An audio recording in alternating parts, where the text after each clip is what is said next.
I was 11 when my cousin Caleb disappeared. We were visiting our grandparents in the Appalachians that summer, their old cabin tucked deep into the trees with no internet, no neighbors, just us, the woods, and the sound of wind rustling through leaves like whispers we weren't supposed to hear.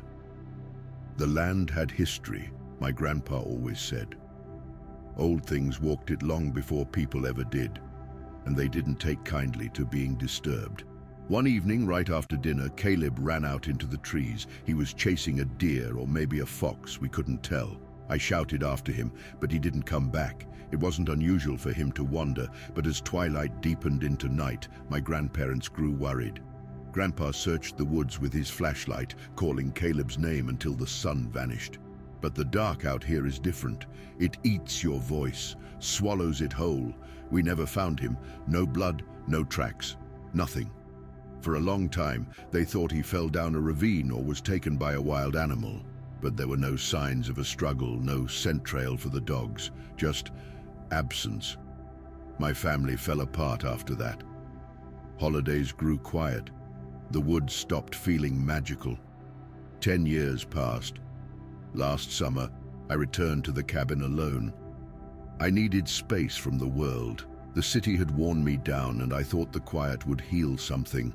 The woods hadn't changed, still endless, still too quiet at night.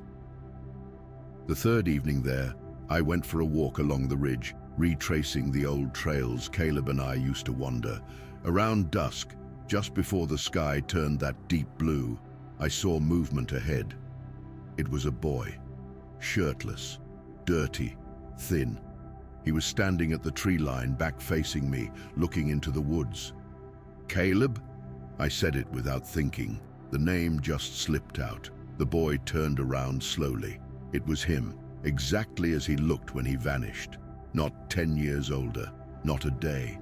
His skin was pale and his eyes weren't quite right. The irises were too wide, black and glistening like a deer's. He smiled, then walked backward into the trees without turning. I followed. I know I shouldn't have, but I did.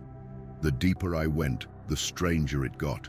Trees that bent toward me like they were listening, wind that moved against gravity, and shadows that didn't match the trees.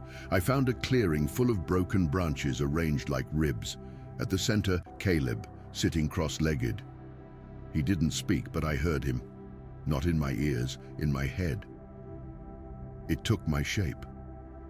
It learned how to wear me. Now it wants another. Suddenly, the forest creaked around me like it was breathing. Something huge moved behind the trees, not seen, only sensed. I ran. Branches scratched my face, my lungs burned. I didn't stop until I reached the cabin, slammed the door and locked it. That night, something knocked. Once Dot, then again Dot, then a third time. "Let me in," it whispered. It was my voice. The knock came every night for the rest of the week. When I left, I brought nothing with me, not even clothes, just keys and a car that wouldn't start at first, like the woods didn't want me to leave. I haven't gone back since, but sometimes in cities or towns far from the mountains, I hear someone laugh, and it sounds just like Caleb. And when I turn to look, I swear I see the trees bend.